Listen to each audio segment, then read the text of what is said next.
Wow, அந்த சங்கீதத்தை வாசிக்கும் பொழுது நம்ம 5 நிமிஷத்தில் வாசிச்சிடுறோம். 5 நிமிஷம், 7 நிமிஷம் ஆச்சு. ஆனால் இது ஒருத்தருடைய வாழ்க்கையில் பல வருடங்களாக அவர் சந்தித்த பல நிகழ்வுகளின் கோர்வை தான் இது. It is a poetic summation of many events in one person's life over the many years. நம்ம வாசிக்கும் பொழுது சில நேரத்தில் நம்ம வாழ்க்கையை பார்க்கும்போது ஒரு எபிசோடு ஒரு சீசன் போய்கிட்டு இருக்கோம், இது முடிவடையாதா அப்படின்னு போய்கிட்டே இருக்கும். திடீர்னு பல வருடங்கள் கழித்து பார்க்கும்போது கொஞ்ச நாள் கஷ்டப்பட்டோமே அப்படின்னு அந்த காலத்தை குறித்து பார்க்கும்போது ஒன்றும் பெரிய விஷயம் இல்லாத மாதிரி தெரியும். ஆனால் அந்த காலத்தில் நீங்கள் திரும்பி போய் பார்த்தீங்க அப்படின்னா அப்போ உள்ள வலி, அப்போ உள்ள உங்களுக்கு தான் தெரியும் எவ்வளோ பெரிய வலி அப்படின்னு. காலங்கள் கடந்ததுக்கப்புறம் அதை பார்க்கும் போதோ அப்படியே கடந்து போயிடுறோம். அதே மாதிரி சங்கீதத்தை நம்ம வாசிக்கும்போது இது ஒருத்தருடைய வாழ்க்கையுடைய பிரயாணம், அவருடைய ஜேர்னி ஃபார் மெனி இயர்ஸ். இது சில பேர் என்ன சொல்கிறாங்க, மோஸ்ட் ஆஃப் தெம் என்ன சொல்கிறாங்க, தாவீது எழுதின ஒரு சங்கீதமாக தான் சொல்கிறாங்க. அதில் சில பேர் இது எரேமியாவும் அநேகமாக இதில் உள்ள வசனங்களை அவர் பயன்படுத்தி இருக்கிறார்.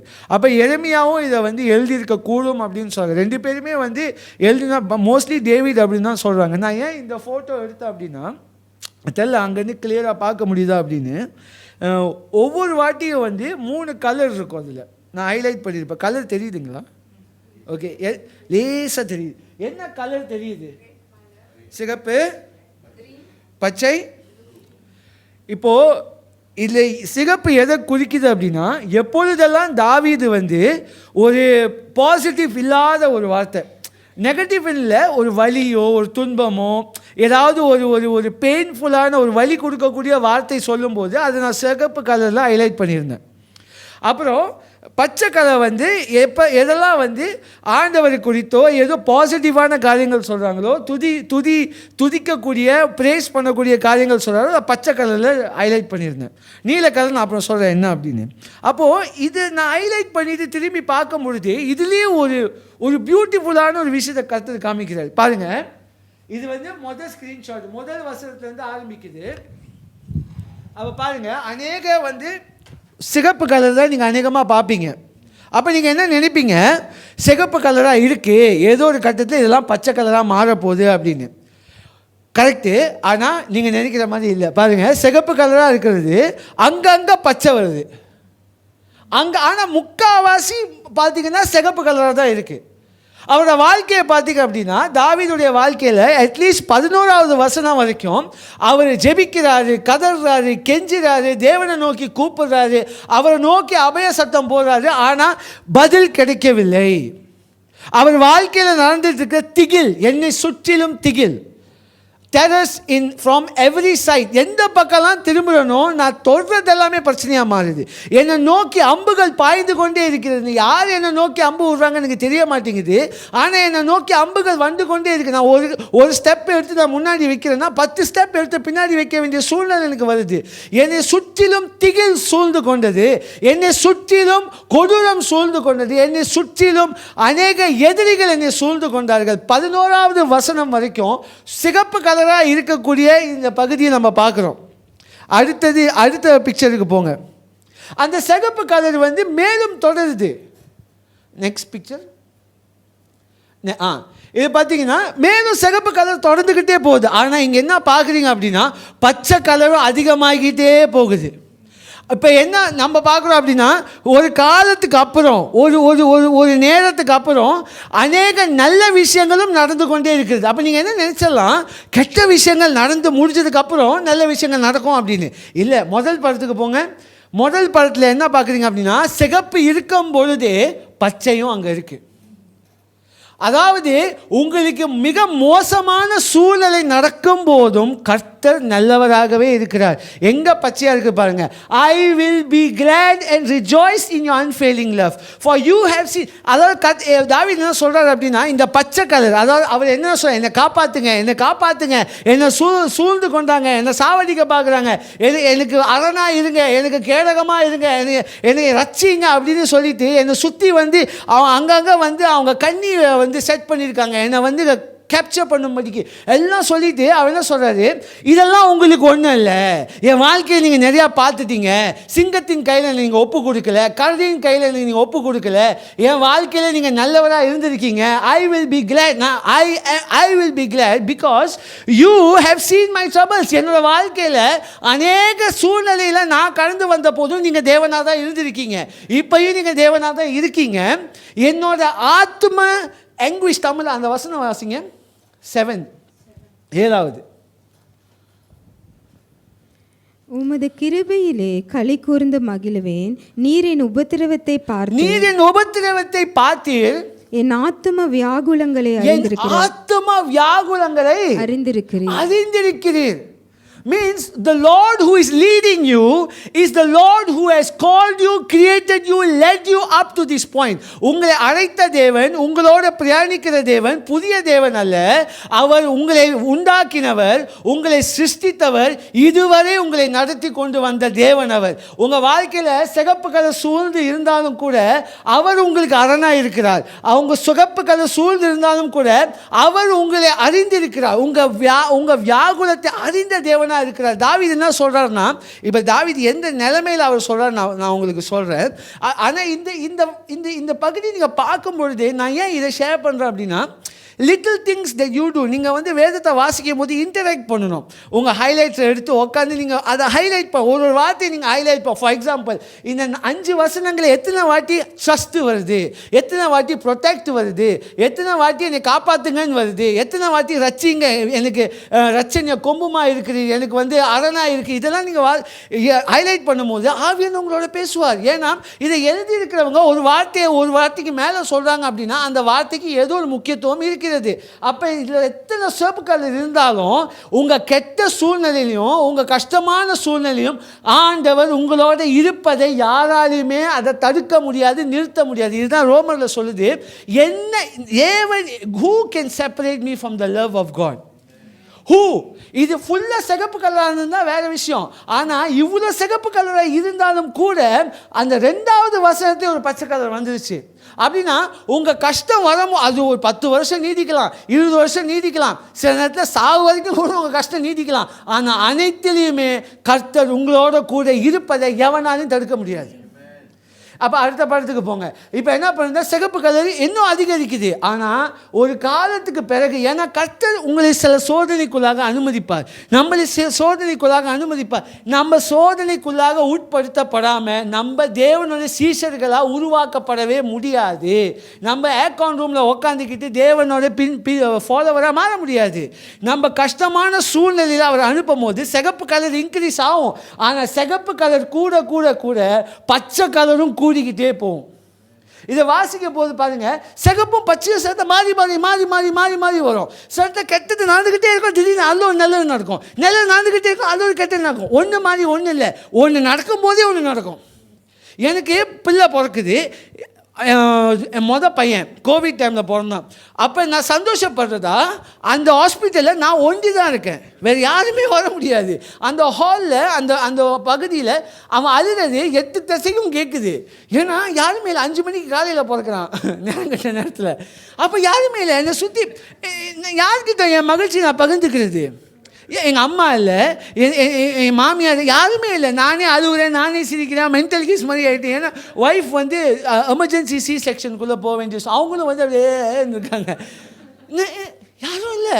அப்போ எனக்கு ஒரு கால் வருது, என்னுடைய சகோதரியோட அப்பா இறந்து போகிறாங்க. அதே நாள் அதே நேரத்தில் ஒன்று நல்லது நடக்குது. என்னோட ஃப்ரெண்ட், மை பெஸ்ட் ஃப்ரெண்ட், அவங்க அப்பா இறந்து போகிறாங்க. She is in sorrow. அவங்களோட நிலைமையில் நான் யோசித்து பார்க்கும்போது இந்த தருணம் எனக்கு சந்தோஷமாக இருக்குது, அவங்களுக்கு உலகமே இடிஞ்சு விழுது. எப்படி சந்தோஷமாக இருக்குது? அந்த சிகப்போட பச்சையும் வரும், அந்த பச்சையோட சிகப்பும் வரும். Your blessings and petals will come together. பிளெஸ்ஸிங்கெல்லாம் வந்துட்டதுக்கப்புறம் பெட்டல் வரும், பெட்டல்லாம் முடிஞ்சதுக்கப்புறம் பிளெஸ்ஸிங் வரும்னு நினைக்காதீங்க. பிளெஸ்ஸிங்கும் பெட்டில் மாறி மாறி மாறி மாறி மாறி மாறி வந்துக்கிட்டே இருக்கும். ஆனால் இது எல்லாத்துலேயும் கர்த்தர் உங்களோடே இருக்கிறார். அந்த பச்சை கலர் பாருங்கள், இந்த வருஷத்துக்குள்ளே நான் போகிறேன், என்ன கலரை பற்றியே பேசிட்டுங்கன்னு நினைக்காதீங்க.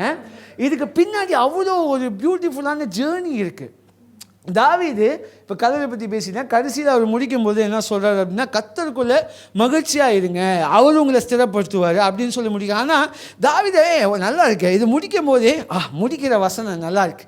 அப்போ நம்ம காலையில் எழுந்துச்சி 8 மணிக்கு வாசிக்கும் போது யோசிச்சு பாருங்கள், ஆஹா என்னை சுற்றிலும் எதிரிகள் என்னை அது பண்ணுறாங்க, என்னை ஆத்மா வியாகுலத்தை கண்டிருக்கீங்க, நான் செத்தவனை போல் இருக்கிறேன், நான் அழுவுறேன், நான் பெறல்றேன், நான் கதறேன், நான் எனக்கு உடம்புல எனக்கு எந்த வகையான சத்துணவும் கிடையாது, நான் அப்படியே சோர்ந்த மனிதனாக இருக்குது. இதெல்லாம் வாசிக்கும் போது என்னடா காலையில் இளவுள்ள செய்தியாக இருக்குது அப்படின்னு நீங்கள் நினைக்கலாம். ஆனால் அது அவருடைய 2-3 வருட ஜேர்னி. நீங்கள் கடந்து 20வது வசனத்துக்கு போயிட்டு அப்பாடா நல்ல வசனத்துக்கு வந்துட்டோமே அப்படின்னு நீங்கள் நினைக்கிறீங்க. ஆனால் அவருக்கு அது 3 வருட வழி. அது அவருக்கு 3 வருட வழி. அவர் என்ன கடந்து போகிறார் என்றால், தாவீது நல்ல சந்தோஷமாக ஒரு ஊரில் ஆடு மேய்ச்சிக்கிட்டு இருக்காரு. சும்மா காட்டியும் சாமுவேல்னு ஒரு ஆள், ஐயா உனக்கு தேவனுடைய அழைப்பு இருக்குது. அந்த பெரியவர் என்ன சொல்கிறாருன்னா, தேவனுடைய அழைப்பு இருக்குது, உன்னை ராஜாவாக அவர் தேர்ந்தெடுத்திருக்கிறார். அப்படி சும்மா கிடக்கு. ஐயா நான் சும்மா தானே இருந்தேன், நான் வெண்ணெயும் சீஸ் தானே, வெண்ணெயை கொடுத்துக்கிட்டு அப்படியே கொடுத்துக்கிட்டு ஹாப்பியாக இருந்தேன் அப்படின்னு கூட்டிகிட்டு போய் ஏற்கனவே வெறி கொண்ட சவுல் முன்னாடி இவங்க நிறுத்துகிறாங்க. என்ன ஆகுது, சவுலுக்கு தாவீது ரொம்ப பிடிச்சிருக்கு, ஆனால் ரொம்ப பிடிச்சிருக்கா நான் பிடிக்கல நான் பிடிச்சிருக்கு. அவன் தாவீதுக்கும் புரியல, இவன் நல்லவனா கெட்டவனா, பைத்தியமா இவன் தெளிவாக இருக்காங்க, நல்லா வாசிக்கிறேன் மேன் ஃப்ளூட் அப்படின்னு சொல்லிட்டு இதில் லெம்பேங்க விட்டு எறிகிறான் சாவடிக்கிறதுக்கு. என்னடா இப்போ தானே நல்லா இருக்குன்னு அதுக்காட்டி நான் சாவடி. அப்போ அவங்களுக்குள்ள அந்த உறவு பாருங்கள். தாவீது நல்ல ஹாப்பியான வாழ்க்கை வாழ்ந்துருந்தாலும் இப்போ ஒரு டென்ஷன் சுச்சுவேஷனுக்குள்ளே வராது.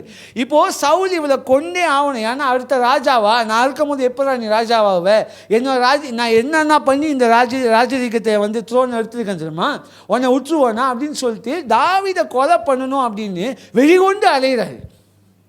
அப்போ தாவீது ஓடுறார். யாரு? தேவனுடைய அழைப்பு உள்ள தாவீது, அவருக்கு வாக்குத்தத்தம் பண்ணப்பட்ட தாவீது, இவர் தான் ராஜான்னு அறிந்த தாவீது, அவர் ஓடுறார் சவுலை கண்டு. நீங்கள் நினைக்கலாம், நான் தேவனால் அழைக்கப்பட்டவன், எனக்கு வாக்கு தத்தம் இருக்குது, எனக்கு இது இருக்குது அது இருக்குது, ஏன் இந்த சூழ்நிலையில் என்னால் சரண நிற்க முடியல, ஏன் என்னை அங்கிட்ட இங்கிட்ட அலசுகிற சூழ்நிலை வருது, ஏன் நீ இவ்வளோ என்னோட வாழ்க்கையில் உள்ள பிரச்சனைகள் என்னை பாடாப்படுத்துதுன்னு நீங்கள் நினைக்கலாம். You are not alone. தாவீது அந்த சூழ்நிலைக்குள்ளாக கடந்து போகிறார் என்றால், சில நேரங்களில் கர்த்தர் நம்மளை இந்த கஷ்டமான சூழ்நிலைக்குள்ளாக அனுப்புறதுல ஒரு காரணம் இருக்குது. அப்படி போகும்போது இங்கே தான் அவர் சொல்கிறார், ஒரு வசனம் இருக்குது பாருங்க,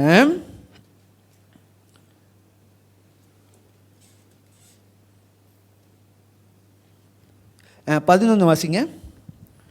என் சத்துருக்களாகிய யாவர் நிமித்தமும் நான் என் அயலாருக்கு நிந்தையும் எனக்கு அறிமுகமானவர்களுக்கு அருக்களிப்புமானேன். வீதியிலே என்னை கண்டவர்கள் எனக்கு விலகி ஓடி போனார்கள். இது எதை குறிக்குதுன்னா, 1 சாமுவேல் 23வது அதிகாரத்தை குறிக்குது. அது நீங்கள் வாசிங்க அப்படின்னா நான் சம்மரைஸ் பண்ணி சொல்கிறேன். கேலியா அப்படின்னு சொல்கிற ஒரு ஊரை தாவீது என்ன பண்ணுறாரு, அவர் காப்பாற்றுறாரு. அவங்க எதிரிக்கிட்ட இருந்து இந்த ஊரை காப்பாற்றுறாரு. கேலியான்னு நினைக்கிறேன், கேலியான்னு சொல்லக்கூடிய ஒரு ஊரை இவர் காப்பாற்றுறாரு. காப்பாற்றினதுக்கப்புறம் இந்த ஊர் என்ன பண்ணுது அப்படின்னா, ஐயோ சவுல் தேவீதை தேடிட்டு வர்றாருன்னு சவுல் கையில் தேவீதை ஒப்பு கொடுக்கறதுக்கு இவங்க அவர் பிக்ஷை பண்ணிடுறாங்க. அவரை துரோகம் பண்ணிடுறாங்க தாவீதுக்கு. அப்போ யோசிச்சு பாருங்கள், நானே இங்கே ஓடிக்கிட்டு இருக்கேன், நானே ரெஃப்யூஜி மாதிரி ஓடிக்கிட்டு இருக்கேன், அதில் நான் உனக்கு ஒரு நல்லது பண்ணுறேன், எனக்கே வாழ்க்கை கஷ்டமாக இருக்குது, எனக்கே சூழ்நிலைகள் சவாலாக இருக்குது, எனக்கே ஒன்றுக்கு மேலே ஒன்று வந்துக்கிட்டே இருக்குது, இருந்தாலும் நான் உனக்கு நல்லது பண்ணுறேன், ஆனால் நீ திருப்பி என் முதுகில் நீ ஈட்டியை ஏற்றுற. ஆனால் அந்த நிலைமையில் அவர் என்ன சொல்கிறார் அப்படின்னா, நான் யாரெல்லாம் என்னை சகோதரன் நினச்சனோ, யாரெல்லாம் என்னுடைய சொந்தம் நினச்சனோ, யாருக்கெல்லாம் நான் நல்லது பண்ணணும், நான் உனக்கு ஒன்றுமே பண்ணல, ஆனால் நீ எனக்கு இவ்வளோ பெரிய ஈட்டியை முதுகில் குத்திருக்கியே, என் பக்கத்தில் இருக்கிறவனை பார்த்து நகைக்கிறான், தெருவில் போகிறவனை பார்த்து சிரிக்கிறான், அவன் வரவன் கூட பேக்வர்ட்ஸில் ஓடி போகிறான் அப்படின்னு தாவீது சொல்கிறார். யோசிச்சு பாருங்க, எவ்வளோ அசிங்கத்துக்குள்ளாக, எவ்வளோ பயத்துக்குள்ளாக, எவ்வளோ நடுக்கத்துக்குள்ளாக அவர் ராஜாவா அவர் யோசிச்சு பார்த்துருப்பார். என்ன ராஜாவா கூப்பிட்டுட்டாங்க, ஏன்னா அப்படி தான் கோலியாத் அவரை அடிக்க போகிறாரு. கோலியாத் அடிக்கிறவனுக்கு எவ்வளோப்பா காசு கிடைக்கும், என்னப்பா கிடைக்கும் அப்படின்னு சொல்லிட்டு அவர் பையன் தானே, இவ்வளோ ஆசையாக இருக்காரு. ஆனால் இந்த இடத்துல அவர் ஓடுறாரு. He is on a running spree from Saul. அப்படி ஓடும் பொழுது ஒரு வார்த்தை அவர் பயன்படுத்துகிறார். முதலாவது வசனம் வாசிங்க. கர்த்தாவே, உம்மை நம்பி இருக்கிறேன். உம்மை நம்பி இருக்கிறேன். வாசிட்டு போயிடும். உங்க நம்பி இருக்கிறேன், ஆண்டவர் மேல பாரத்தை போட்டு. அப்படின்னா என்ன? ஈஸியா சொல்லிடலாம். But what does it mean to trust the Lord? நான் உங்களை கேட்கல, உங்களை நீங்களே கேட்டுங்க. நீங்க கர்த்தரை நம்புறீங்களா? அப்படின்னா என்ன? அப்படின்னா என்ன? எப்படி தெரியும் நீங்க கர்த்தரை நம்புறீங்க அப்படின்னு? வாழ்க்கையில் கஷ்டமான சூழ்நிலை வரும்போது உடஞ்சி உக்காடுறீங்களா, பயந்து போகிறீங்களா, சோர்வடைகிறீங்களா? அதை வச்சு தான் தெரியும் நீங்கள் கர்த்தரை நம்புறீங்களா இல்லையா. இங்கே பாருங்கள், இங்கே தாவீது ஒன்றும் பர்ஃபெக்டான காய் கிடையாது. தாவீது என்ன சொல்கிறாருன்னா, இங்கே ஒரு வார்த்தை பயன்படுத்துகிறாரு. நான் உம்மை நம்பி இருக்கிறேன். அதுக்கு கசா அப்படின்னு ஹீப்ரூவில் ஒரு வார்த்தை இருக்குது, CHASA. அப்படின்னா நம்பி இருப்பதுக்கு அர்த்தம் என்ன அப்படின்னா, இந்த வார்த்தை அவர் முதல்ல பயன்படுத்துகிற வார்த்தை கசா. நான் உன்னை நம்பி இருக்கிறேன். எப்படின்னா, ஐயோ எனக்கு ஏதோ ஒரு அபதூறு வரப்போகுது, எனக்கு மோசமான ஒரு விஷயம் வரப்போகுதுன்னா, அங்கே இருக்கிற, இப்போ ஃபார் எக்ஸாம்பிள் நீங்கள் ஒரு டெசர்ட்டில் இருக்கீங்க அப்படின்னா, சாண்ட் ஸ்டார்ம் வருதுன்னு வச்சுப்போம், ஒரு பெரிய புயல் வருதுன்னா அவங்க என்ன பண்ணுவாங்கன்னா, ஓடி போய் மலை அதில் ஒரு கிளிஃப் கேப் இருக்கும், அந்த கேப்புக்குள்ளே போய் ஒழிஞ்சுப்பாங்க. அங்கேருந்து வரக்கூடிய எதிரியோ, அங்கே ரத்தத்தில் வரவங்களோ, அங்கே பெரிய பச்சியோ எதுவுமே அந்த இதுக்குள்ளே போக முடியாது. அப்போ அதுக்குள்ளே போய் ஒழிஞ்சுப்பாங்க. ஒழியும் போது அந்த மலையை அவங்க நம்பி இருக்காங்க. இந்த மலைக்குள்ளே வந்துட்டோம், அப்பா இதுக்கு மேலே நமக்கு தீங்கு நடக்காது.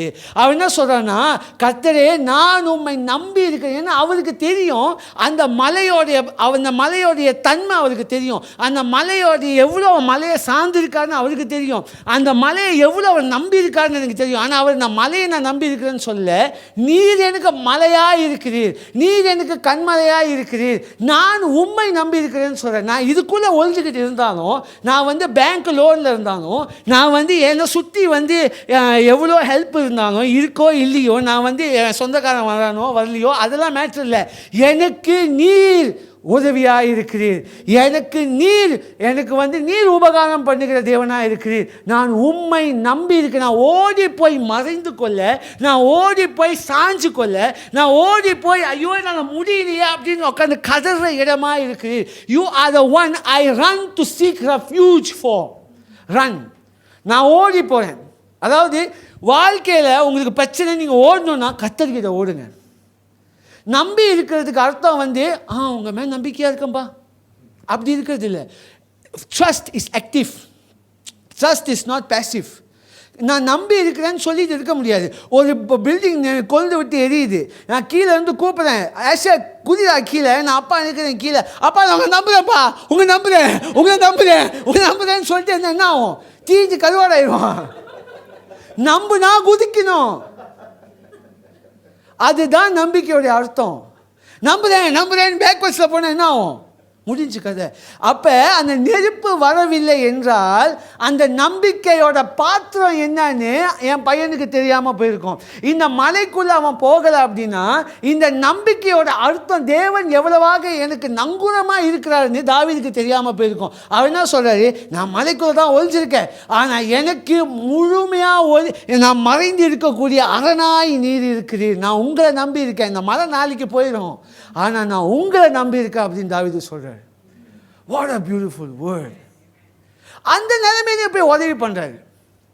நம்ம காயப்பட்டு இருந்த நிலைமையில கூட நம்ம பிறருக்கு உதவி பண்ணியிருப்போம், நம்மளை உடைக்கிறதுக்குன்னே வருவாங்க.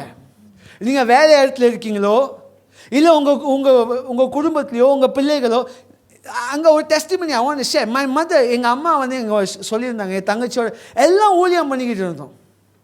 ஒரு நாள் என்னுடைய தங்கச்சி don't know why, ஏன்னு தெரியல, நான் வர்ஷிப் லீட் பண்ணிட்டு இருந்தேன், இந்த மாதிரி பிரசங்கம் பண்ணிட்டு இருக்கேன், எங்கள் அம்மா சாட்சி சொல்லிட்டு இருக்காங்க, என் சிஸ்டர் ஒரு மிகப்பெரிய வர்ஷிப் லீடர். ஆனால் திடீர்னு ஒரு நாள் அவங்க என்ன சொல்கிறாங்க, எனக்கு இயேசு வேணாம், எனக்கு இந்த பையன் தான் வேணும். ஏன்னா அவன் ஹிந்து, எனக்கு ஹிந்துக்கும் எந்த பிரச்சனையும் கிடையாது, ஆனால் அவங்களுக்கு இயேசு வேணாமா அந்த குடும்பத்துக்கு. ஆனால் எனக்கு இயேசு வேணாம், எனக்கு அந்த பையன் தான் வேணும். அப்படின்னு சொல்லிட்டு வீட்டை விட்டு ஓடிடுறாங்க. நான் ஷார்ட்டாக சொல்கிறேன், ஆனால் அதுக்கு பின்னாடி எவ்வளோ காயம் நடந்திருக்குன்னு நான் சொல்லி புரிய வைக்க முடியாது. வீடு தேடி வந்து எங்கள் அம்மாவை கேவலமாக பேசினாங்க. வீடு தேடி வந்து என்ன கேவலமாக பேசினாங்க. என்னை விட்டுருங்க, எங்கள் அம்மாவை கேவலமாக பேசினாங்க, என் பொண்டாட்டியை கேவலமாக பேசினாங்க. யாரெல்லாம் நீங்களாம்? ஆனால் என் தங்கச்சி கொடுத்த இடம். நாங்கள் யாருக்கும் எந்த தப்பும் பண்ணல. அவங்க கடை தேடி போய் அவங்களுக்கு உதவி தான் பண்ணியிருந்தோம். அவங்க வீடு தேடி போய் அவங்களுக்கு நல்லது தான் பண்ணியிருந்தோம். ஆனால் எங்களை வீடு தேடி வந்து அசிங்கம் பண்ணி என் தங்கச்சியை வீட்டிலேருந்து கூட்டிகிட்டு போனாங்க.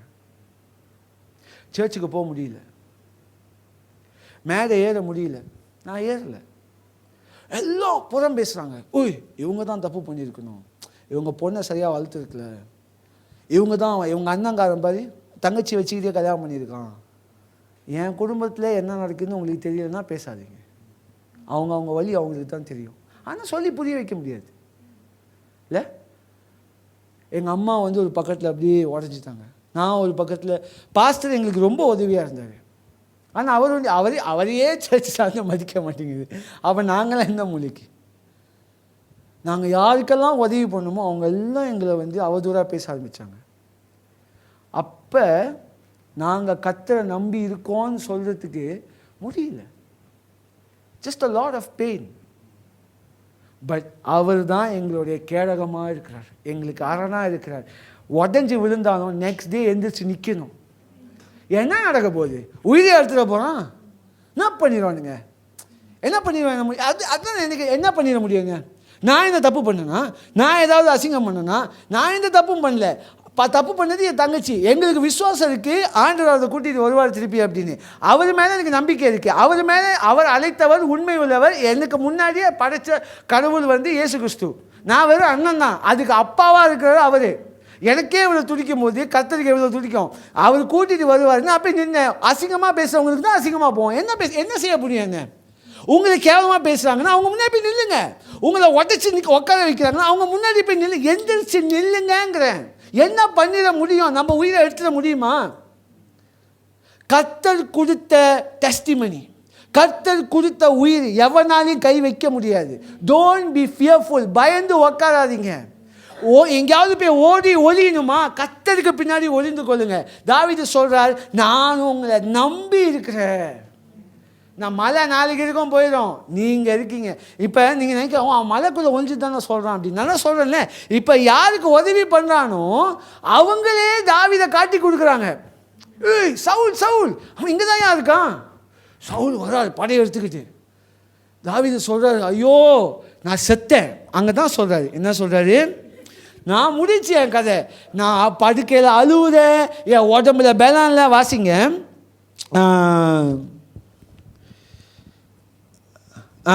12 வாசிங்க. செத்தவனைப் போல எல்லாராலும் முழுவதும் மறக்கப்பட்டேன், உடைந்த பாத்திரத்தை போலானேன். அநேகர் சொல்லும் அவதூறை கேட்டேன். எனக்கு விரோதமாக அவர்கள் ஏகமாய் ஆலோசனை பண்ணுகிறதுனால் திகில் என்னை சூழ்ந்து கொண்டது. என் பிராணனை வாங்க தேடுகிறார்கள். நானோ கர்த்தாவே உம்மை நம்பியிருக்கிறேன். என் பிராணனை வாங்க தேடுகிறார்கள். என்ன சாவடிக்க பார்க்குறாங்க. நான் கண்ணு முழிச்சனா முடிச்சு வெட்டிடுவாங்க அப்படின்னு அவர் கதறாரு. அவர் என் பிராணனை வாங்க காத்து கொண்டு இருக்கிறார்கள். என்னை கொல்ல அவங்க காத்துக்கிட்டு. நான் கண்ணு முழிச்சனா முடிச்சு, நான் செத்தவனை போலே ஆயிட்டேன் அப்படிங்கிற. எத்தனை வாட்டி நீங்கள் தூங்கும் பொழுது நீங்கள் கண்ணை மூட முடியல. ஏன்னா உங்களுக்கு அவ்வளோ பிரச்சனை, அவ்வளோ கடன் தொல்லை, அவ்வளோ பயம். அடுத்த நாள் எவன் வந்து என்னை வந்து அசிங்கப்படுத்த போகிறானோ. சனத்தை நம்ம பண்ண தப்பாக கூட இருக்கலாம். ஆனால் நீங்கள் கர்த்தருக்குள்ள if you have repented in the Lord, he loves you. உங்களை அசிங்கப்பட்டு வெக்கப்பட்டு போக விட மாட்டார். நீங்கள் தப்பு பண்ணியிருக்கீங்கன்னா உங்களை அவர் ப்ரொடெக்ட் பண்ணுவான்னு நான் சொல்லலை. ஆனால் என்னைக்கு உங்கள் தப்புன்னு ஒத்துக்கிட்டு அவர்கிட்ட மன்னிப்பு கேட்டு அவர்கிட்ட கதறி ஓடி வரீங்களோ, அதுக்கப்புறம் உங்களை பிடிச்சி அவர் மேலே தூக்கி வைக்க ஆரம்பித்தார்னா எவனாலும் உங்களை கீழே இறக்க முடியாது. நம்ம கீழே நின்னாலும் தலை தூக்கி இருக்கலாம். ஏன்னா நம்மளை உயர்த்துகிறவர் கர்த்தர். You don't have to feel ashamed. You don't have to feel disgraced. Do not fear man. அடிக்க எந்திரிச்சு நில்லுங்க. அடுத்த ஸ்டெப்பை எடுத்து வைங்க. என்ன நடக்க போகுது? What's going to happen? எங்கள் பாட்டிக்கு வந்து கேன்சர் ஸ்டேஜ் 4. ஐ திங்க் நான் ஷேர் பண்ணியிருந்தேன். அப்போ ஒரு வீட்டில் வந்து இந்தியன் ஃபேமிலியில் இதுதான் பெரிய பிரச்சனை, ஆம்பளை பிள்ளையாவே பிறக்கக்கூடாது. எடுத்ததுக்கெல்லாம் ஐயா நீ தான் ஏன் அந்த குடும்பத்துக்கு ஆம்பளை பிள்ளை, நான் வேணா பொம்பளை பிள்ளைய மாதிரி என்னால் முடியல, என்னை கல்யாணம் பண்ணி கொடுத்துருக்கீங்க அது முடியல, ஏன்னா என் வீட்டில் நான் ஒண்டி தான் ஆம்பளை பிள்ளை. அதில் அப்போ எங்கள் பாட்டிக்கு வந்து ஸ்டேஜ் 4 கேன்சர். அதுக்கு வந்து 25,000 வலி தேவைப்படுது. சர்ஜரி பண்ணேன். 83 வயசில் சர்ஜரி பண்ணவே முடியாத ஒரு சூழ்நிலை. ஸ்டேஜ் 4A அவங்களுக்கு பிரஸ்ட் கேன்சர். 83 வயசு டாக்டர் சொல்கிறாங்க முடியாது. ஆனால் அவங்க என்ன பார்க்குறாங்க, நான் கேட்குறேன் இங்கே சர்ஜரி பண்ண போகிறீங்களா? ஐயா பண்ணலாம் ஐயா. நீ என்னம்மா சொல்லுவேன் எதுக்குது? அப்போ நான் இப்போ ஜோக்காக சொல்லிக்கிட்டு இருக்கேன். அப்போ நான் வந்து என்ன ஆனேன்னு எனக்கு தான் தெரியும். நான் ஒரு பகுடு வேலை, பகுடு பையன் இருக்கான், எனக்கு ஒய்ஃப் இருக்காங்க, கோவிடு வேறு, அப்புறம் அம்மா இருக்காங்க, தங்கச்சி இருக்குது, இன்னொரு தாத்தா இருக்காங்க, எல்லாம் வந்து கண்ணோக்கி பார்க்குறாங்க இவன் என்ன செய்ய போகிறான்னு. I was terrified. அவங்க படுத்துருக்காங்க. ஐயா சர்ஜரி பண்ணுமா இப்படி உங்கள் வயசாயிடுச்சு அப்படி இது எப்படி சொல்லுது, ஆண்டோட்ட போய் சேருங்கட்ட உங்கள் காலம் முடிஞ்சிச்சு எப்படி நான் முடிச்சு நான் ஒன்றும் பண்ண முடியாது, ஆண்டோட கூப்பிட்றாரு போயிட்டு வாங்க அப்படி. ஆனால் அப்போ ஒன்று ஆண்டோட ஏற்றுக்கல. அவங்க இன்னும் சிவன் பக்தியாக தான் இருந்தாங்க. நான் வேணா உங்களுக்கு பேப்டிசம் கொடுத்து விடுறேன், நீங்கள் ஃப்ரீயாக போய் சேருங்க, 25,000 எனக்கு கிடையாது, கிட்னி கொடுத்தாலும் அவனுக்கு கொடுக்க மாட்டேன். நான் வந்து எப்படி இது ஐயா போகலாம் ஐயா, நான் வந்து சர்ஜரி ஓகே நான் போகிறேன். அப்போ அன்றைக்கி ராத்திரி வந்து அவங்களுக்கு ப்ரே பண்ணிவிட்டு அவங்க அன்றைக்கி ராத்திரி ஏற்றுக்கிட்டாங்க. ஏன்னா டாக்டர் சொல்லிட்டாங்க சர்ஜரி ஒன்று அவங்களுக்கு எனஸ்தட்டிக்லேருந்தே வெளியாக முடியாது. எனஸ்தட்டிக் தான் பெரிய தலைவலி. 83 வயசில் ஃபுல் பாடி எனஸ்தட்டிக்லேருந்து வெளியாக முடியாது. ஏன்னா ஹார்ட் ப்ரெஷரும் ஹார்ட் பீட்டும் வந்து சிங்கில் இல்லைன்னா பட்டுன்னு அவங்க வந்து உயிர் போயிடும். அப்போ அவங்களுக்கு பொழைக்கிறதுக்கு சான்ஸே இல்லை டெக்னிக்கலாக. ஸ்டேஜ் 4A எனஸ்தட்டிக் அதில் வந்து அவங்கள வந்து நான் வந்து ஹாஸ்பிட்டல் சர்ஜரிக்கு அனுப்பணும். நான் இங்கே அடுத்த நாள் அனுப்பணும். இன்றைக்கி ராத்திரி வந்து சொல்கிறாங்க அவன் டாக்டர் சார் இன்றைக்கே முடிச்சிடணும். நான் தான் முடியணும், எனக்கு பக்கத்தில் எங்கேயாவது அட்மிட் பண்ணுங்கள், எனக்குமா சர்ஜரி பண்ணு, நான் போயிடல. நான் வீட்டுக்கு வந்து சொல்கிறேன், எல்லாம் நான் சுற்றி நிற்கிறாங்க, எங்கள் தாத்தா அம்மா ஒய்ஃபு எல்லாம் சுற்றி நிற்கிறாங்க. நான் சொன்னேன் அவங்க அத்தை போயிடுவாங்க, நம்ம ஒன்றும் செய்ய முடியாது. ஐயா எப்படியாவது என்னையா செய்ய போகிற, ஏதாவது பண்ணுயா, நீ தான் ஏன் ஆம்பளை பிள்ளையாக இருக்க, ஏதாவது எல்லாம் இப்போ எங்கள் தாத்தா என்னை பார்த்து அப்படியே அழுகுறாரு. நான் வேணேன் ஏன் ஆண்டவரே எனக்கு இந்த நிலைமை. But I couldn't sleep you know. என்னால் தூங்க முடியல ராத்திரி. இந்த பக்கத்து திரும்பி பார்த்தா என் கால்லாம் வேர்க்க ஆரம்பிச்சிருச்சு. ஏன்னா அவங்க என்னை பார்த்த பார்வை அவங்க சாவை நினச்சி அவங்க பயப்படல, அவங்க சாவை நினச்சி நான் பயந்துட்டு இருக்கேன். அவங்க தெளிவாக இருக்காங்க. அவங்க சொல்கிறாங்க அல்ல ஐயா போயிடலாம் ஐயா அப்படின்னு. அப்போ நான் செவத்தோட இப்படி ஒட்டுன ஒரு ஃபீலிங். யாரையும் உதவி கேட்க முடியாது, யாருக்கு போய் கேட்குறது, எனக்கு கேட்கவும் பிடிக்காது. பாஸ்டர் ஃப்ரான்சிஸ் எனக்கு ஒரு 25,000 நான் கேட்கல. நான் சொன்னேன் எனக்கு யாருமே இல்லை, எனக்கு உதவி செய்ய யாருமே இல்லை. நான் கீழே எல்லாத்துக்கும் தைரியம் சொல்லிட்டு பரவாயில்ல நம்ம பார்ப்போம் என்ன சார். மேலே வந்து ஒய்ஃப் கேட்குறாங்க, கடவுளை தான் நம்பியிருக்கேன், எனக்கு வேறு உதவியே கிடையாது. அந்த ஒரு 2 வாரம் நான் பட்ட அவதி எனக்கு தான் தெரியும். எனக்கு படுத்தா சாவு பயம் வந்துருச்சு. என் கண்ணு முழிக்க மாட்டேன், என் பையனை இறுக்கி பிடிச்சிக்கிட்டேன். ஏன்னா அவங்க கூட உட்காந்து அவங்க சாவ போகிறாங்க அப்படின்னு பயத்தில் இருந்தாங்க. இயேசு ஏற்றுக்கிறதுக்கு அப்புறம் அவங்க ரொம்ப தெளிவாயிட்டாங்க. அந்த சாவு பயம் எனக்கு வந்துருச்சு. இப்போ எப்படி தாவீது சொல்கிறாரோ அந்த ஃபீலிங் எனக்கு இருந்துச்சு. நான் கண்ணை மூடினா திறக்க மாட்டேங்கிற பயம் எனக்கு வந்துருச்சு. என் பையனை இறுக்கி பிடிச்சிக்கிட்டேன், என்னால் முடியல. எனக்கு இன்னும் 30 வயசு தாங்க. இப்போ 30 வயசு நான் என்னென்னா பண்ணணும் வாழ்க்கையில். நான் என் பொண்டாட்டி பிள்ளைங்களை காப்பாற்றுறதே பெரிய விஷயம் இல்லை. எல்லாத்தையும் ஒரு குடும்பம் ஒரு கிராமத்தையே கட்டி ஆளுன்னா எப்படி? ஒரு நியாயம் தர்மம் வேணாமா? நான் ஒரு சங்கீதம் எழுதணும், ஆண்டவரே உங்களுக்கு மனிதாபிமானமே இல்லையா, ஏயா என்ன தேடி அடிக்கிறீங்க, நான் எழுதியிருக்கணும் அதை. ஆனால் அந்த ஒரு சூழ்நிலையில் நம்ம நினைக்கலாம் நம்மளுடைய லக்கு, நம்மளுடைய இன்டெலிஜென்ஸ், நம்மளுடைய அறிவு, நம்மளுடைய பலம் அதுதான் நம்மளை காப்பாற்றோம் அப்படின்னு. எனக்கு எதுவுமே காப்பாற்றலை. சீரியஸாக சொல்கிறேன். அன்றைக்கி படுத்தேன், தூக்கம் வரல, அடுத்த நாள் காலையில் நான் ஹாஸ்பிட்டல் போகணும், போய் அவங்கக்கிட்ட சொல்லணும். எல்லாம் நான் பார்த்துட்ருக்காங்க. சும்மா ஒரு கால் பண்ணுறேன் நேஷ்னல் கேன்சர் சொசைட்டிக்கு. அவங்க காசு கொடுக்க மாட்டாங்க. அவங்க வரும், அது எனக்கு தெரியாது. ஓகே, அவங்க கால் பண்ணி இந்த மாதிரி நடக்குதுங்க, இல்லைங்க நம்ம கவுன்சிலிங் தான் செய்கிறோம். சரி அப்படியா, ஓகே. நான் அவங்க வந்தாங்கன்னா நான் கவுன்சிலிங் ஏற்பாடு பட் இருங்க, நான் உங்களுக்கு கொஞ்ச நேரத்தில் கூப்பிட்றேன் அப்படின்னு. கொஞ்ச நேரத்தில் சரி அப்படின்னு சொல்லிட்டு வச்சுட்டேன். நான் ஹாஸ்பிட்டல் போயிட்டுருக்கேன். நீங்கள் நம்பினாலும் சரி நம்பலனாலும் சரி, நீங்கள் நம்பி தான் ஆகணும். ஏன்னா இப்போ எங்கள் பாட்டி என்ன உயிரோடு தான் இருக்காங்க. என்ன உயிரோடு தான் இருக்காங்க. அது நான் பழிச்சு வந்துருச்சு இந்த பொம்பளை.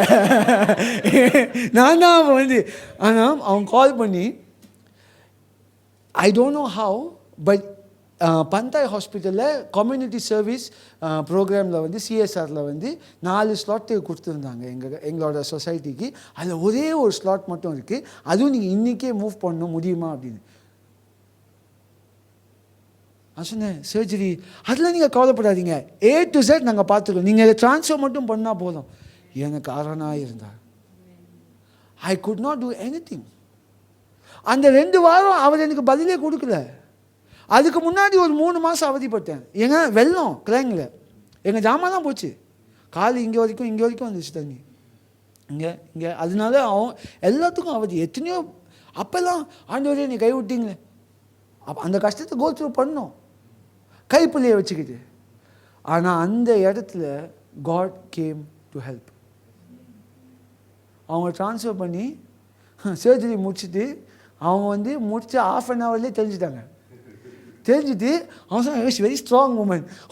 Strong woman. அவங்க அதுக்கப்புறம் இல்லையா, இதுக்கப்புறம் நான் இயேசுக்காக தான் எல்லாமே. இப்போ அவங்க சிப்ளிங் எல்லாம் 80 வயசு எல்லாம் போகிற கேஸில் இருக்குது. அவங்க எல்லாத்துக்கும் கால் பண்ணி, ஏசு தெரியுமா, நீ எல்லாம் முதுகண்ணை கும்பிடாது, இதுக்கு மேலே நீ சிவனெல்லாம் விட்டுருங்க, ஏசு தான் நமக்கு எல்லாமே. இது அவங்க வார்த்தை, நான் சொல்லலை. நான் யாரையும் தூஷணமாக பேசலை. அவங்க சொல்கிறாங்க, நான் 80 வருஷமாக சிவனை கும்பிட்டவன், அதை விட்டு ஏசு தான் நமக்கு எல்லாமே. அவங்க நான் ஐயா சும்மா இருங்க, ஏன் ஃபோன், ஏன்னா அவங்க போகிற போக்கில் என்ன ஏற்றிடுவாங்க சிலுவையில். அவங்களுக்கு இப்போ சர்ஜரி முடிச்சு 4 வருஷம் ஆகுது. And she has been on fire for God. உங்கள் சீசனுங்க அது 5 வருஷமாக இருக்கலாம், 10 வருஷமாக இருக்கலாம். ஆனால் அப்புறம் தான் கர்த்தர் உங்களை காப்பாற்றுவார்னு இல்லை. அவரோட பிரச்சனை உங்களோட எப்போதும் இருக்குது. ஒவ்வொரு நாளும் நீங்கள் மூச்சு விடுறீங்களா, அப்போனா உங்களோட கதை இன்னும் முடியல. உங்களுக்கான இலக்கு இன்னும் சேரலை. உங்களுக்கான நோக்கம் இன்னும் நிறைவேறலை. உங்களுக்கான காலம் இன்னும் இருக்குன்னா உங்களுக்கான வேலை இன்னும் இருக்குன்னு அர்த்தம். அதை எவனாலையும் தடுக்க முடியாது. அந்த இடத்துல தாவீது தகச்சு போறாரு. ஆனால் 14வது வசனம் வாசிங்க. நானும் கர்த்தாவே உம்மை நம்பி இருக்கிறேன். இது நீங்க நல்லா வாசிங்க. 14 வாசிங்க. நானோ கர்த்தாவே. நானோலே இருங்க. நானோ இங்கிலீஷ்ல என்ன வருது? பட். Nano but I. என்னை சாவடிக்க அவங்க முயற்சி பண்ணலாம், எல்லாம் என்னை கை விட்டுருக்கலாம், எனக்கு துரோகம் பண்ணியிருக்கலாம், நான் செவத்தா, இதுதான் எனக்கு ஆப்ஷனே இல்லை, நான் இப்படி நிற்கலாம், பிரச்சனையே இல்லை. ஆனால் நானும் என்னது? கர்த்தாவே உம்மை நம்பி இருக்கிறேன். இந்த நம்பி இருக்கிறேனோட வார்த்தை பேட்டாக், BATACH. அப்படின்னா நான் இப்போ ஓடுறதுக்கு இடம் இல்லை, ஓடினவங்க எல்லாம் முடிச்சு. இப்போது என்னை செவத்தோடு இப்படி வச்சு என்னை இப்படி முடிச்சு, எனக்கு நவரத்துக்கு இடமே இல்லை. ஆனால் உண்மை நம்பி இருக்க. இது செவல் இல்லை, இது நீங்கள், இது கல். நீங்கள் கல்லாக இருக்கிற வரைக்கும் நான் உங்கள் மேலே சாஞ்சிட்டு இருப்பேன். எனக்கு பலம், எனக்கு பாரம், எனக்கு எல்லாமே உங்கள் மேலே வச்சுட்டு I will lean on to you, I will lean on to you, I will rely on you. நான் உங்களை சார்ந்து இருப்பேன், உங்களை நம்பி இருப்பேன். உங்களையே கதின்னு நான் அப்படியே காலடியில் கிடப்பேன். அதுக்கு தான் அதோட அர்த்தம். Means is not running any more. நான் கசா, CHASA முதல்ல ஃபர்ஸ்ட் வேர்ஸில் நான் உண்மை நம்பி இருக்கேன். அந்த நம்பிக்கை அர்த்தம் தான் நான் ஓடி உங்ககிட்ட ஒழிச்சுப்பேன். அது மொதல் வசனம். இப்போ அந்த ஆப்ஷன்லாம் முடிஞ்சு. இப்போ என்ன சொல்கிறேன் அப்படின்னா, நான் ஓடுறதுக்கு என்னால் முடியாது, வழி இல்லை, எங்கேயுமே இல்லை. நான் உண்மை நம்பி, இந்த நம்பிக்கை அர்த்தம் என்னன்னா, I will lean on to you. லீன்னா என் பலம், என்னோட அறிவு, என்னோட தாளந்து 0. இனி நீங்கள் காப்பாற்றுனா காப்பாற்றுங்க, இல்லையா? இப்போ வருது தான், இதுதான் மெயின் வசனம். வேர்ஸ் நம்பர் இந்த ப்ளூ கலரில் இருந்துச்சு, அதுதான் வேர்ஸ். இப்போ தான் வந்து இந்த வேர்ஸ் வந்து ஒரு மேக் சென்ஸ்.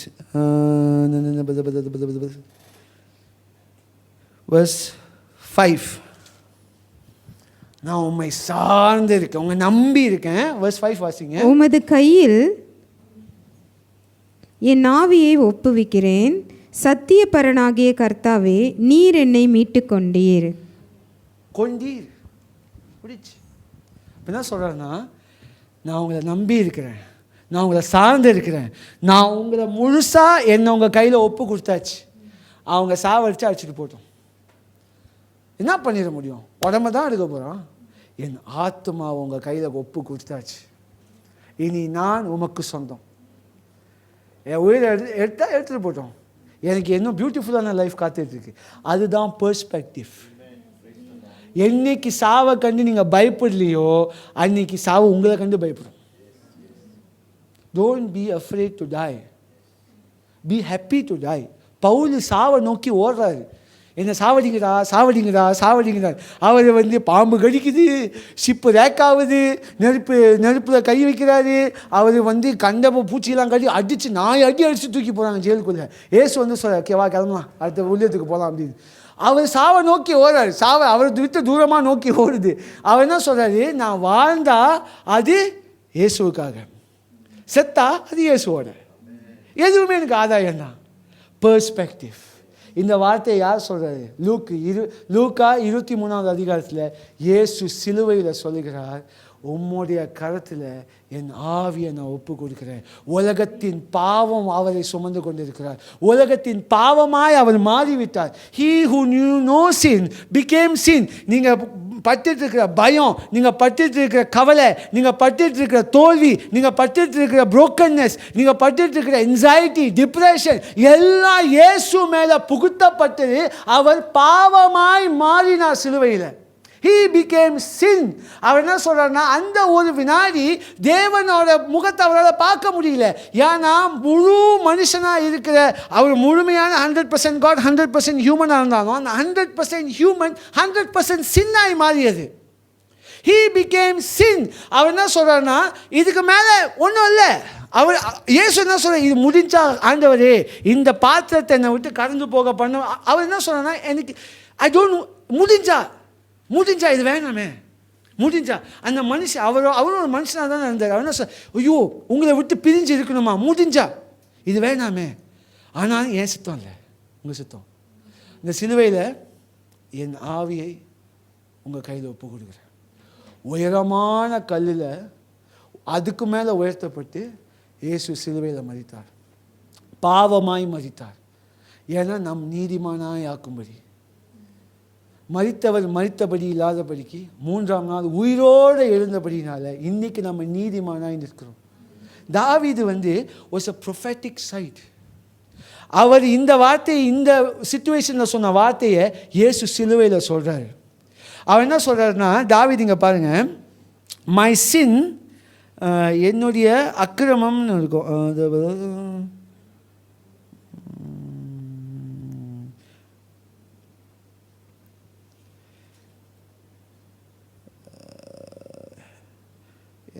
verse number 10. 10வது வசனம் வாசிங்க. பிராணன் சஞ்சலத்தினாலும் என் வருஷங்கள் தவிப்பினாலும் கழிந்து போயிற்று. என் அக்கிரமத்தினாலே என் பலன் குறைந்து என் எலும்புகள் உலர்ந்து போயிற்று. In sin, in verse sin has drained my strength. I am wasting away from within. பாவத்தினால நான் அப்படியே வீணாகி போய் கொண்டிருக்கிறேன் அப்படின்னு சொல்றாரு.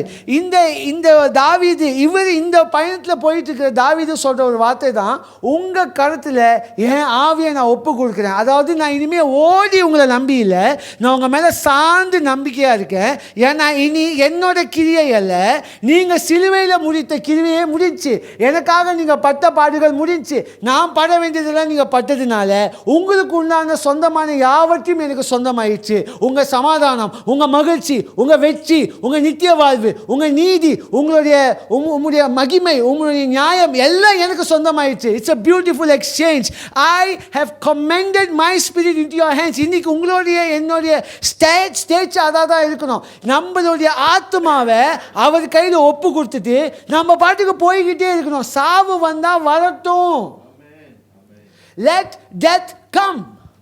வரட்டுமே, நல்லது தானே. அந்த ஒரு பைத்தியம் நமக்கு இருந்துச்சு அப்படின்னா அப்புறம் தான் இது வருது. Last versus 23. இப்போது சவுலுக்கு ஒரு இது முடிக்க போகிறேன். ஏன்னா இது நல்ல நியூஸோட முடிச்சு ஆகணும். ஏன்னா என்றைக்குமே பைபிளில் வந்து is the most boring book. ஏன்னா கிளைமேக்ஸ் முன்னாடியே சொல்லிட்டாங்க. ஜெனசிஸ்லேயே சொல்லியாச்சு யார் ஜெயிக்க போகிறான்னு. ஒரு நாவலாக இது ரொம்ப போரிங். ஆனால் ஒரு ப்ரொஃபெட்டிக் புக்காக this is the best book. Saul வந்து வரான் சாவடிக்க. உடனே அவர் சார்ந்திருக்கிறான்னு சொல்கிறார் இல்லையா, வேறு வழி இல்லை இல்லையா.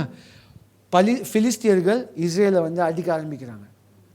சவுல் அடுத்த அடி எடுத்து வைக்க போகிறாரு. எடுத்து வச்ச உடனே தாவீது தான் முடிச்சு கதை. அங்கே ஒரு கால் வருது, சவுலே ராஜாவே நம்ம இஸ்ரேலை வந்து தாக்க ஆரம்பிச்சிட்டாங்க, வாங்க வாங்க வாங்க வாங்க. ஐயோ அங்கே எல்லாத்தையும் போட்டு அடிக்கிறாங்க, சாவடிக்க. சவுல் எல்லாத்தையும் போட்டுட்டு ஓடுறாரு. இப்போ தாவீது என்ன சொல்கிறாருன்னு பாருங்கள். 23வது வசனம். கர்த்தருடைய பரிசுத்தவான்களே, நீங்கள் எல்லாரும் அவரில் அன்பு கூறுங்கள். உண்மையானவனை கர்த்தர் தற்காத்து இடும்பு செய்கிறவனுக்கு பூரணமாய் பதில் அளிப்பார். சவுலுடைய முடிவு என்னன்னு நமக்கு தெரியும். தாவீதுடைய முடிவு என்னன்னு நமக்கு தெரியும். ஓடி ஒளியறதுனால அது உங்கள் முடிவு ஆயிடாது. தூசியில் ஒளிஞ்சிட்டு இருக்கிற உங்களை அவர் ராஜரீக இடத்துல உட்கார வைப்பார். He will turn the tides. He will turn the narrative. Your chapter now is not the final chapter. உங்கள் வாழ்க்கையில் நடந்து கொண்டிருக்கிற விஷயம் முடிவு அல்ல. அதை கண்டு சோர்ந்து போகாதீங்க. கர்த்தரை நான் நம்பி இருக்கிறேன். அதுக்கு சொல்கிறதுக்கு என்ன அர்த்தம் அப்படின்னா, எதை குறித்தும் பயப்படாதீர்கள், எதை குறித்தும் வருந்தாதீர்கள், எதை குறித்தும் கவலைப்படாதீங்க, எதை கண்டும் சோர்ந்து போகாதீங்க, முன் வைத்த காலை பின் எடுத்து வைக்காதீங்க, எதை கண்டும் பயப்படாதீர்கள். உங்களுடைய ஆத்மா கர்த்தராகிய இயேசுவுக்கு சொந்தம். அவர் சிலுவையில் மரித்து நமக்கான வெற்றியை அவர் மீட்டு கொண்டார். நம்மளே மீட்டு கொண்டார். End of story. அவரை தான் முடிச்சு கதை. இனி நம்ம செத்தோம்னா நமக்கு நல்ல நியூஸ், கர்த்தரோட போயிடுவோம். சாகாமல் இருக்கிற ஒவ்வொரு நாளும் அவருடைய நன்மையை சொல்லி நம்ம வாழணும். சாகாமல் இருக்கிற ஒவ்வொரு நாளும் நம்ம போராடணும். பாவத்தை எதிர்த்து, அநீதியை எதிர்த்து போராடணும். தோல்வி வருதா, எந்திரிச்சு நில்லுங்க. Nothing is going to bring you down. அடுத்த நாள் உங்களுக்கு தூக்கம் வராமல் இருக்கா, நெக்ஸ்ட் டே அப்படியே உதறி விட்டுட்டு ஸ்டாண்ட் அப். கர்த்தருடைய நிமித்தம் நான் நிற்பேன். What can happen? மனுஷனுக்கு என்ன பண்ண முடியும்? ஜெபிக்கலாம். Let's all stand up.